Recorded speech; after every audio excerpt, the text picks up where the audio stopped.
Here's a fairly obvious statement. Nico and UCLA have to improve in all areas before week 2.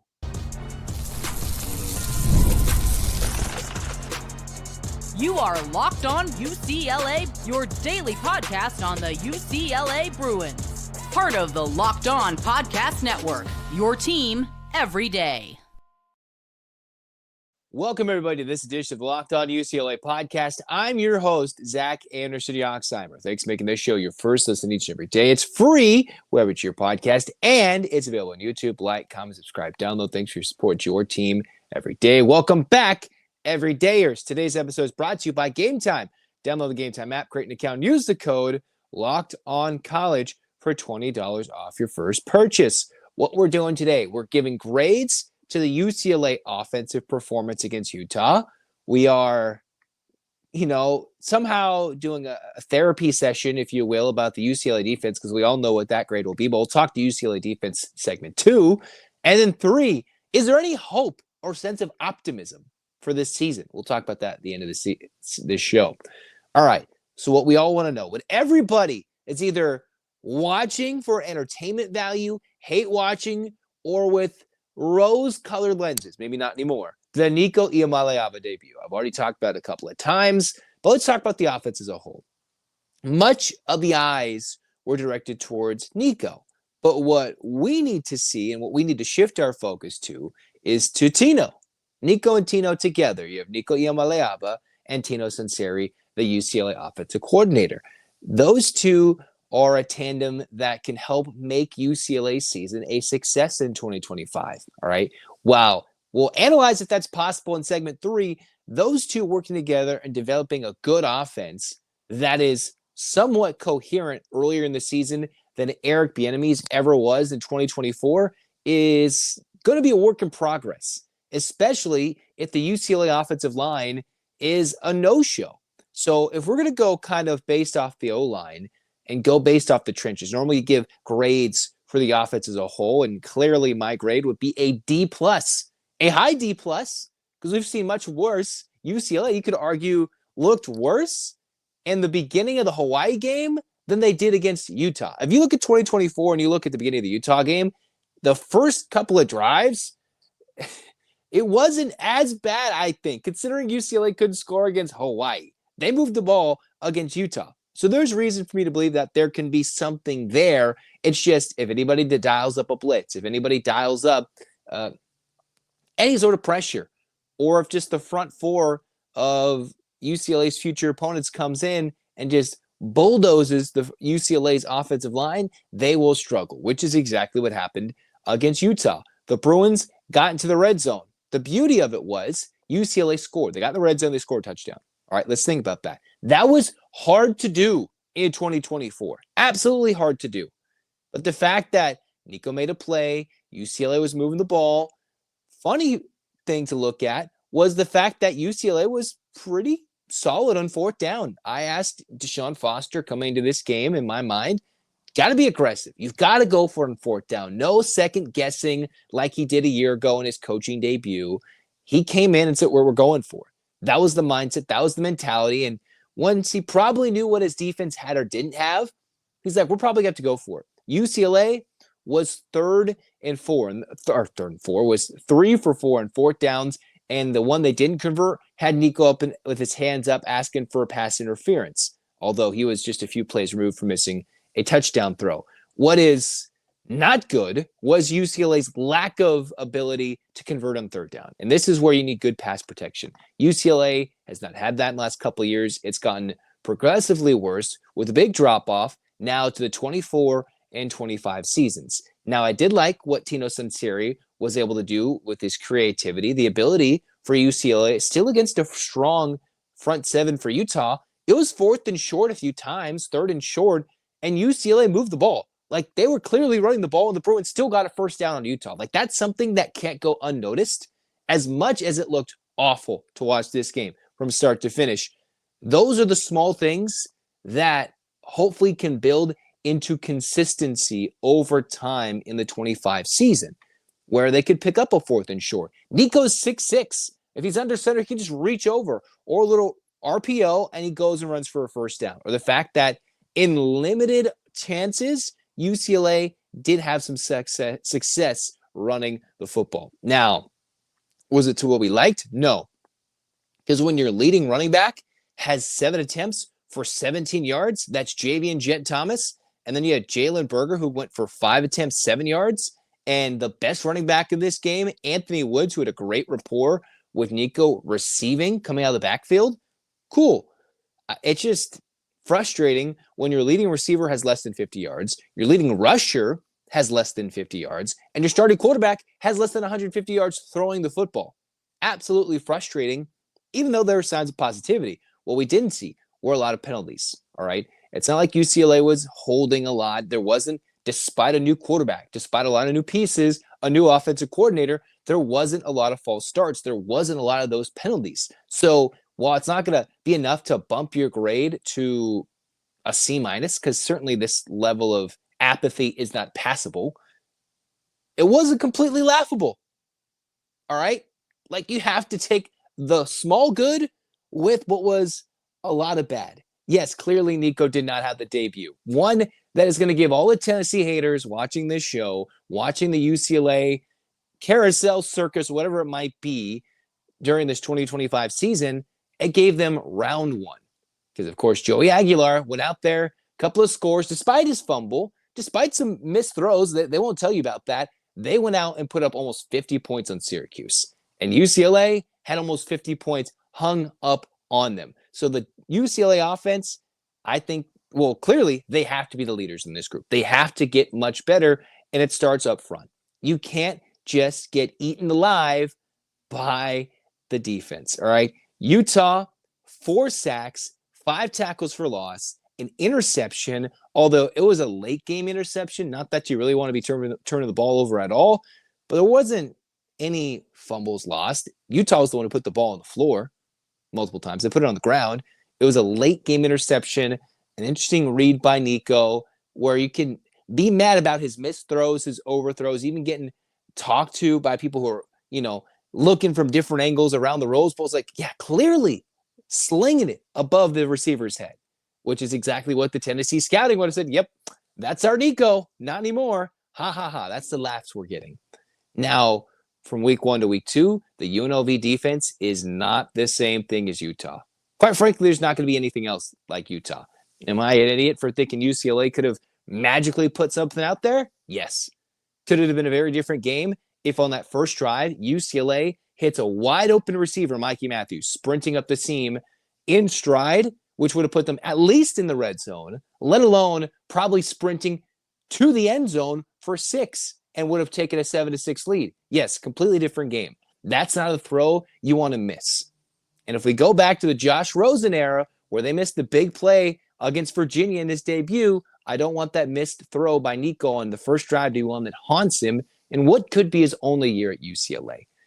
The struggles we saw in 24, the lack of ability to protect the quarterback, and the inability outside of broken scrambles from Ethan Garbers in 24, I don't want that to be Nico's responsibility in 2025, having to, 1, throw his receivers open, 2, evade pressure, 3, be the one that has to run the football. You can't have to do all those things. Now, some quarterbacks are gifted, very special, but you need some talent on the outside, in the interior, to keep your quarterback upright to do that all together. And UCLA, game 1, did not do so.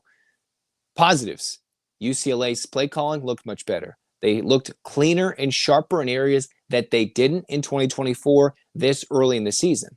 Nico can make plays. He can.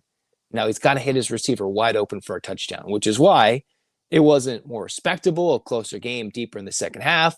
UCLA never led, and they're down 20-0. There's going to be a lot of these games where the defense can't do anything. The offense has to step up, and they clearly were not up to the challenge against a formidable foe in the Utah Utes. What was unfortunately even more pathetic was the defense. Is there hope in that category? Let's just kind of vent next about what was the UCLA defense against the Utah Utes in game 1.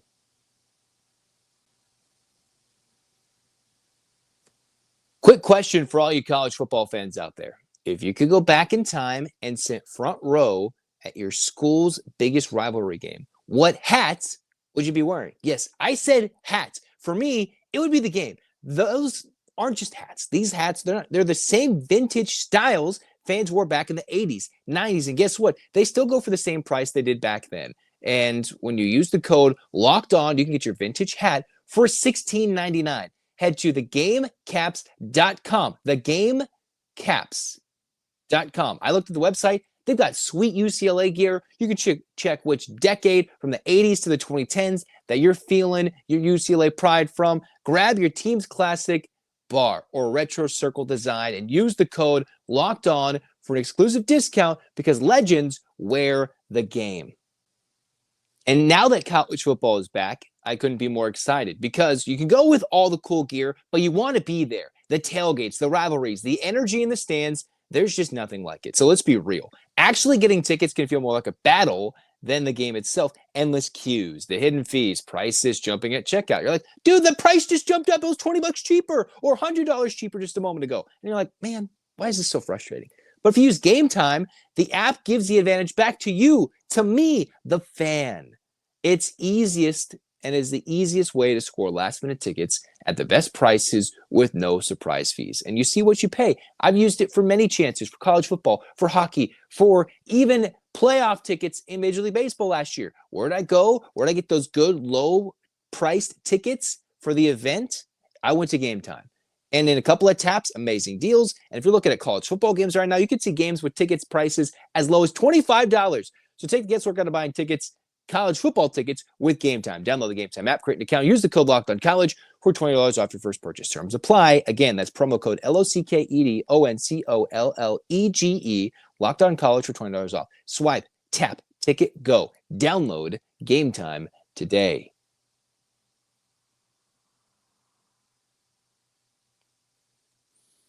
A collective sigh. Not of relief, not of anything else, just a sigh, which is exactly what we got to see with this UCLA defense taking on Utah.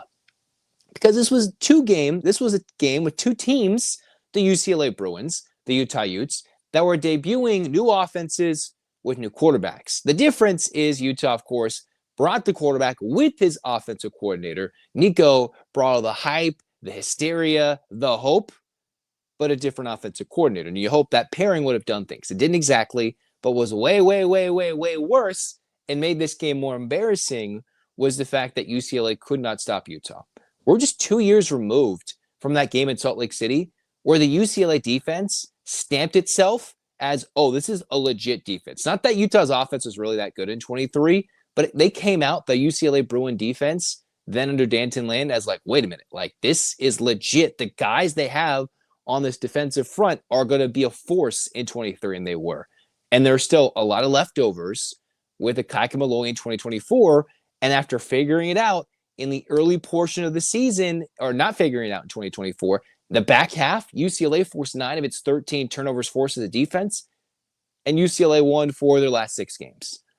And what I had said, despite my now apparently idiotic predictions, is if UCLA does not turn over Utah, a quarterback in Devin Dampier, who put up electrifying numbers in New Mexico with his offensive coordinator, Jason Beck, he still threw 12 interceptions. The problem is the Bruins never truly put Devin Dampier in harm's way. Yes, Dampier completed 84% of his passes, 21 of 25, but he only threw for 206 yards. That's because Utah didn't have to throw the ball. Yet, they never forced him into harm's way. What does that mean? He didn't have to make the bad reads. He had easy reads to make. He was able to suck the defense in, throw over the top, get touchdowns to 2 separate defensive players from Utah, right? You had Snowden, you had Barton to make the fun and make it all the more painful to watch what was the UCLA defensive performance. This is not going to be a chance and an opportunity where I'm calling for a Akai Malloy's job. This is not one of those things. This is clearly the dip a year later after Chip, where the defensive talent is not there. The fact that, yes, just because Akai Malloy was finally able to go back-to-back years for the first time for a UCLA defensive coordinator for a variety of reasons over the last 5 years, first time UCLA's had the same defensive coordinator, rough.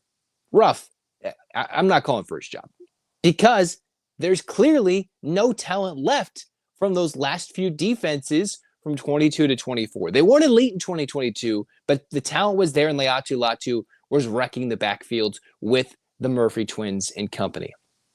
Then you had Kay Madrano burst on the scene. Then Carson Schlesinger burst on the scene. What UCLA has been banking on have been unsung heroes who have turned into NFL draft picks, making NFL rosters. All right. And now at the college level, you have to develop, right? The high school level, these guys leave in 4 years. And in college, you sometimes get them less for a year, 6 months, 2 to 3 years if you're lucky, out of high school or out of the transfer portal. But you don't have that much time. You don't always have that much time to grow and develop these players like a Carson Schlesinger. Now that the portal's there, now that there's roster limits, the walk-on, under-recruited player because of COVID is probably not going to exist like it is. And for the lack of recruiting, the one thing Chip did was find those unsung guys that turned into somebody, all right? Whether it was Alex Johnson a few years ago having a bunch of picks with the number 36, right, the Nick Pasquale number. You come out of nowhere, and then there's Carson Schlesinger. You see the guys turn around. Now, you could always point to the fact that UCLA had a one-time fullback/running back like Anthony Barr, who turned into a linebacker and just retired from the NFL with a nice NFL career and a dominant display at UCLA over his final 2 seasons. But what we've missed for UCLA, they've had strong individual defensive talent in the last decade defensively that has been on and is still wreaking havoc in the NFL today or just finished up their careers. And somehow the well has run dry. Because this performance, we already know the grade. We're going to tell you it anyway. It was an F. F. Clear as day. The most obvious thing to say was it was an F performance. If you can give an F minus, it was an F minus.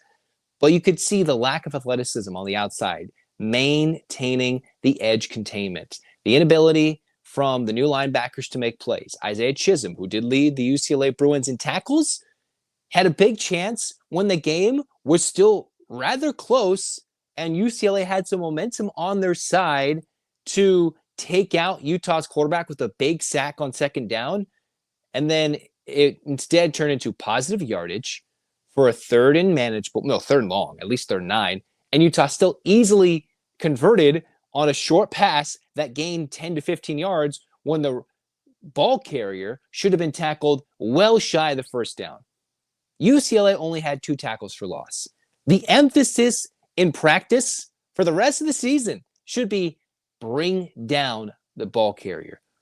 Take the ball down. Don't punch the ball out. Wrap up and take down the receiver, the quarterback, the running back, the tight end, whoever it is. Wrap up and rally to the football. It didn't seem like every time UCLA had 3 to 4 to 5 bodies there. It was one guy whiffing or having a guy in his grasp and missing the play. Because there were times when the right play was dialed up, all right? That blitz off the edge from Chisholm where Dampier had nowhere to go. And how is he slipping to gain what was a net of like 15 yards, right? He didn't run for 15 yards, but what was at least the 10 to 12 yard loss to 2 to 3 yards of positivity, if I'm remembering this correctly, but he clearly gained what would have been a 15 to 20 yard difference. And I believe the UCLA defense could have been in a decent spot, but instead a 9-yard dump off or 2-yard dump off turned into a 10+ yard gain. The amount of times UCLA seemingly had a quarterback well within their grasp to take him down and didn't was so frustrating. I saw the grades from a CBS Sports social media post. I think it was Tom Formelli.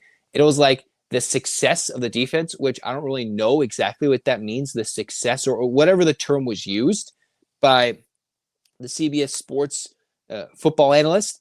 But UCLA had the worst success rate, if I'm getting it right, on defense for anybody in like week 1. And the only one lower was UMass. Now, I'm not sure there was anything successful when a team runs it down and scores 7 touchdowns in 8 trips. And the 9th trip was them just taking a kneel down to end the game. That's really, really what it was. For the Bruins, you have to force turnovers because right now the defensive talent up front is not there. Busick on the edge was not athletic enough to handle a Dampier when they kept running it left, or if he had to scamper to his left to evade the rare pressure or, pocket collapsing that we saw on Saturday night into Sunday morning, that he got out there easily, or the running backs bounced it outside. They just couldn't keep contained. Now, was there miscommunication because you're working with a whole new front seven? There's times where it looked like UCLA is going 3-4 before then switching it back to a 4-man front. It was some adjustments, and there were some plays made. The Bruins did force a punt, success, but there's no way you're higher than an F- in this game. There is hope for optimism, but for a UCLA defense in this year, from what we saw in night one, to be successful the rest of the season, you have to force turnovers. That's what UCLA was successful at doing in 2024. They didn't just all of a sudden become magically dominant. Yes, they were pretty good, but you lose, 170 total tackles from last year, 10 sacks, 4 picks, and 4 forced fumbles. That's Femi, that's Kane Medrano, and that's Carson Schlesinger. All gone.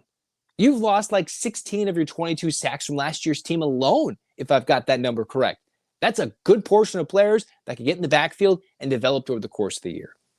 Now, Akaika Malloy is one of the most responsible individuals on this UCLA coaching staff for bringing in and developing some of the big-name players, getting them into school, maintaining relationships from other places, and putting them in the right spots. And seeing Femi Oladejo turn into somebody that could be as highly drafted as he was in kind of a hybrid position switch from more of a linebacker to a true edge from when he went to Cal to UCLA. Seeing Leatu Latu, getting him medically clear, and then boom, he took off.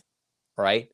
That is the talent of Akaika Malloy. Now, he's got a lot of pressure because the athleticism, the talent, the ability to get some guys to go to UCLA and play defense just apparently is not there because the Bruins, now they were able to get enough for Nico Iamaleava. But if players are taking a discount, is that all the defense taking a discount to come defensively?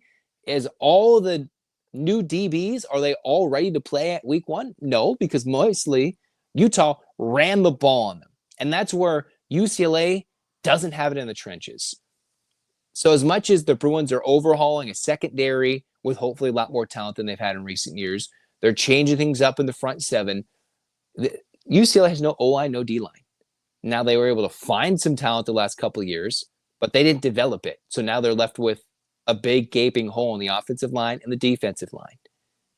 Now I think Deshaun Foster is doing as much as he can to fill those gaps with what he's gotten in class of 26 recruiting, but you just can't let a team come down and run the ball on you for the tune of 286 yards, 300 yards in week one. They just ran it right down your throat. Embarrassing. Absolutely embarrassing.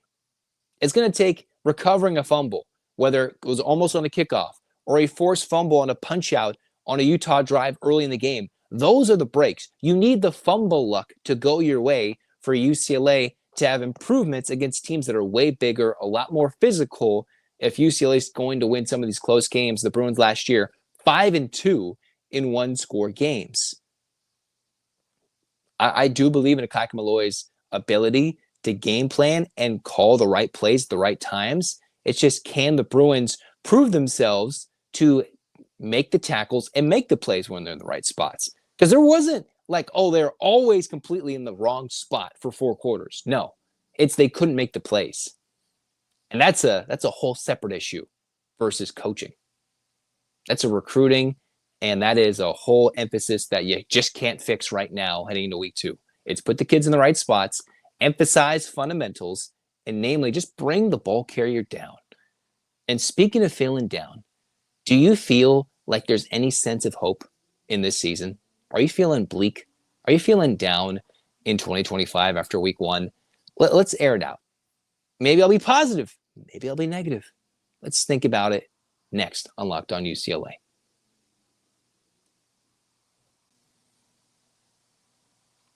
Guys, you've probably heard of Viagra or Cialis, and maybe you've even tried them. But if you're looking for something beyond the usual pill, it's time to meet Rougiette Ready. Rougiette Ready is a next-gen prescription treatment designed to amplify arousal in the brain and boost blood flow. Unlike the usual pills that can take hours, Rougiette's 3-in-1 formula dissolves under your tongue and kicks in fast, on average, in 15 minutes. The effects can last up to 36 hours, so you stay confident and in control when the moment is right. And those traditional options, maybe they're not working. But Rougiet might be the answer. Over 150,000 men have already made the switch. Head to rougiet.com/lockedoncollege and use the code LOCKEDONCollege to get 15% off today. That's RUGIET.com/lockedoncollege. Use the promo code LOCKEDONCollege for 15% off. Individual results may vary with prescription treatment. Compounded drugs are permitted to be prescribed under federal law, but are not FDA approved and do not undergo FDA safety, effectiveness, and manufacturing review. Please visit the Rougiet website for full safety information.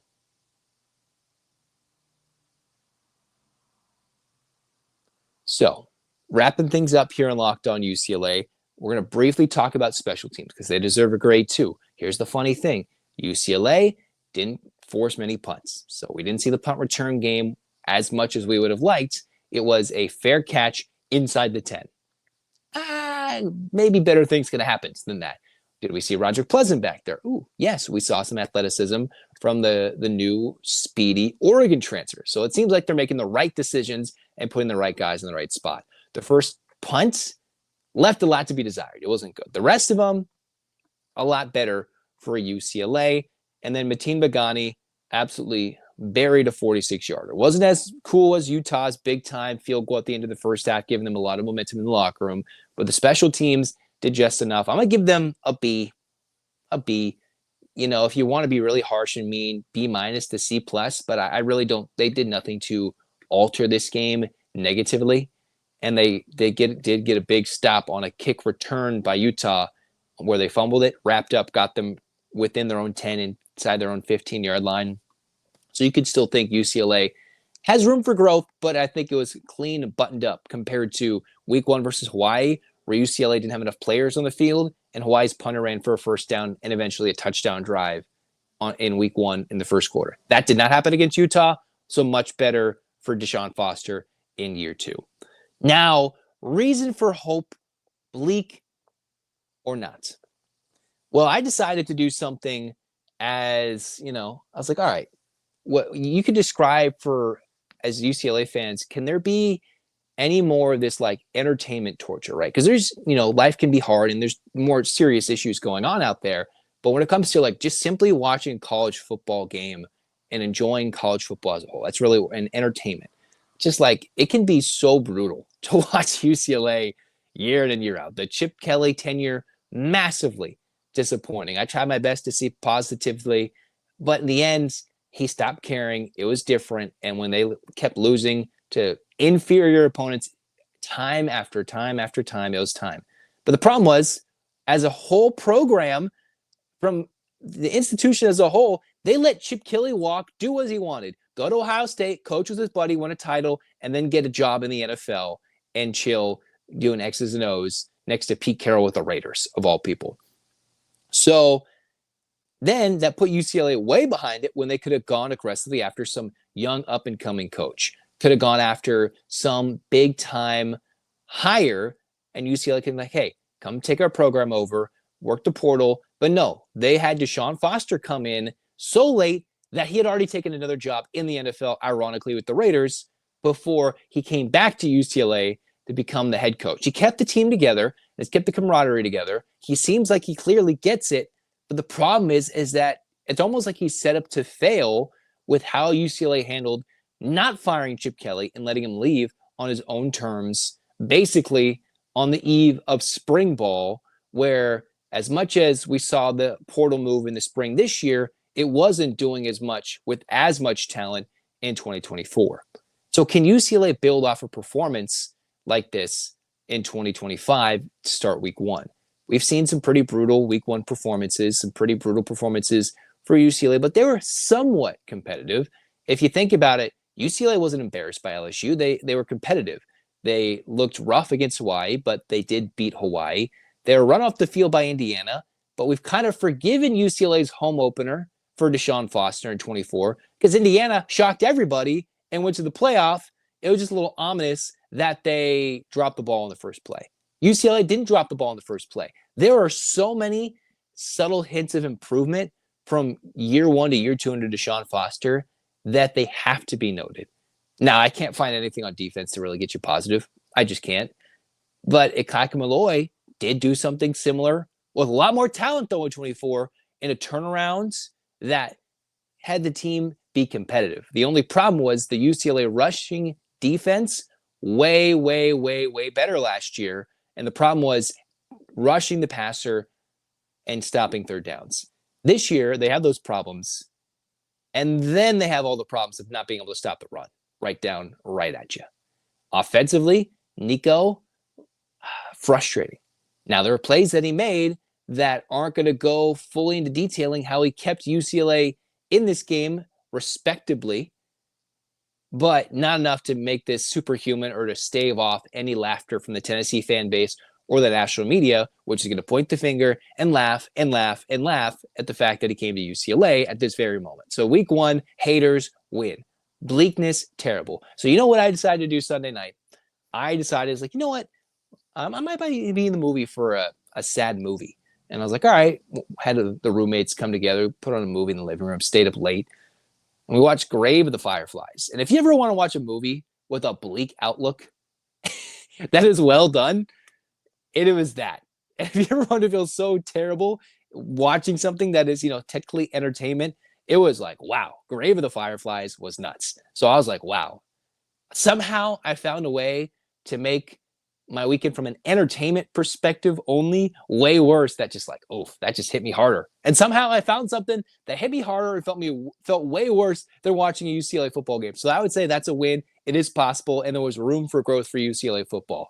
Was it a long task, a tough task to find something worse and harder to watch than UCLA? I did. It struck me emotionally. It was good. So if you want to watch it, I recommend it. But also, you won't forgive me if you do watch it because it will crush your soul. It is incredibly sad. Like a lot of the national media, a lot of what everybody else is saying, watching UCLA in that week one performance for Nico coming in here, and it didn't exactly pan out week one. The UCLA defense, embarrassing. Keeping it respectable with the attendance numbers in the Rose Bowl. A continual source of embarrassment. But I like to believe that there are quite a few games that people might be chalking up to losses that UCLA will be competitive in and show more fight, more resolve, and improvement. Namely, the UNLV game coming up, the New Mexico game. Although New Mexico played really well against Michigan and fought in Ann Arbor, so that'll be a much tougher game than we think. Then you got Northwestern. You got Michigan State on the road. As much as Indiana has been popular, they struggle to beat Old Dominion at home after all the hype from their 2024 season. UCLA hopefully can take this tape and utilize it towards better preparing for DeMond Williams Jr. against Washington in week, 11, 12, 13? I forget what week it is. It is their 11th game. And then the Bruins, maybe can drum up some emotions for an upset potential. Maybe? I don't know. I've watched something more bleak than what was week one UCLA football, and somehow I did it in less than 24 hours. That's all I'm saying. And somehow I was still entertained this weekend.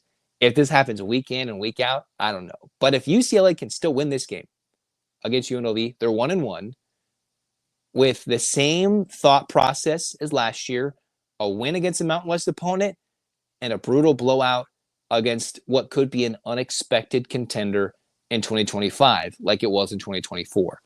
We could almost just be repeating ourselves with a better offense and a worse defense. And is that enough to give you optimism that UCLA can reach a bowl game?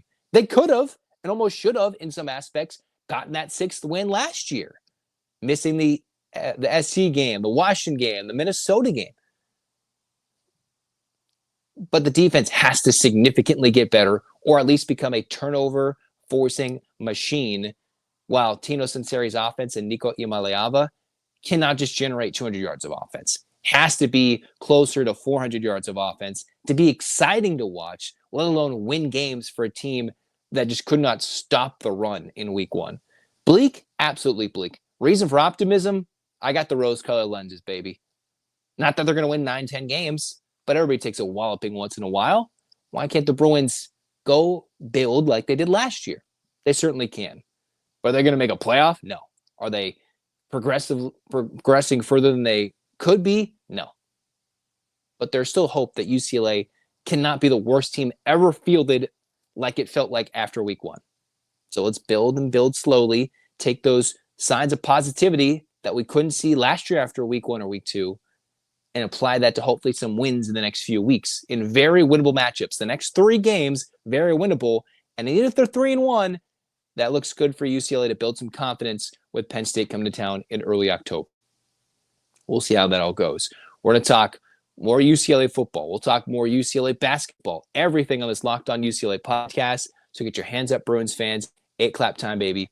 And 1, 2, 3, 4, 5, 6, 7, 8. UCLA.